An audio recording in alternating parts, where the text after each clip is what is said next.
嚟到年29團年嘅日子，旺角倫敦大酒樓中午人頭湧湧。三圍台咯，我哋。三圍台都好多啊！大概預咗幾多錢嚟？4000幾蚊咯，圍咯。屋企好難可以擺到咁多個人嚟食飯咯。呢度又可以大家一齊傾下偈啊，食咁啊，或者。過年唔需要啦，係咪啊？要慳平時慳啦，係咪啊？過年就大家食得開心，係咪啊？一年你過年都係年3晚有一次啫嘛。仲有特登嚟香港過年嘅遊客。這個我們來嘗試早茶，晚上我們吃團年飯。那大概是會是哪裡呢？晚上我們選了幾家，現在生意很好，沒訂到位置，一會兒再繼續訂。佢話新年仲會去睇花車巡遊同埋煙花，讚香港人好友善。唔知道大家又有咩新年願望呢？疫情啱啱過後都俾到好多人身邊都有啲人病啊咁樣咯，所以希望身邊所有嘅朋友啊都身體健康咯，有同埋新年咧都可以新一年可以有自己諗咩都可以做得成啊咁樣咯。酒樓副總經理蘇萬成話：今年生意算好，但食客揀菜式嘅時候會揀更平嘅食物。海鮮會唔會叫少？即係叫個品種，海魚改咗洋魚，南澳龍蝦改西澳龍蝦，咁啊價錢已經偏差咗好多啊！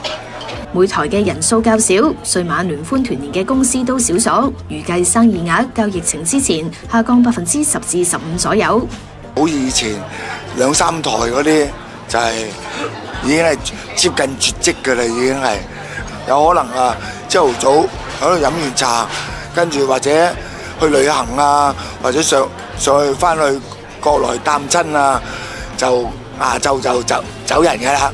所以嚟講咧，令到中午係旺啲嘅，晚黑咧係淡啲嘅。基本上就係先做咗個人流，然後先希望做好啲食物，然後先會上升嘅生意。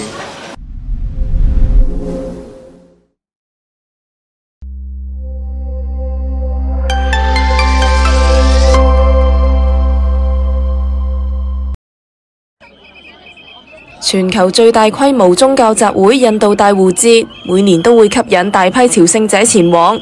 今年預計會有約4億人參加，不過就發生人踩人事件。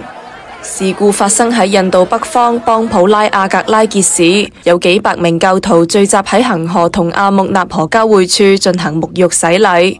有官員指幾名信徒試圖跳過為控制人群而設置嘅路障，而且通往水域嘅路線被關閉，導致人群癱瘓。有人開始爬越人群，越過警方設置嘅圍欄，亦都有人因為背後巨大嘅推力，被夾喺路障同揮舞警棍嘅警察之間，最終釀成人踩人慘劇。有唔少人因為窒息而暈倒，亦有唔少傷者死於骨折。事故造成至少40人死亡，90人受傷。據報事發超過12個鐘後，仍然有屍體被運往醫院太平間。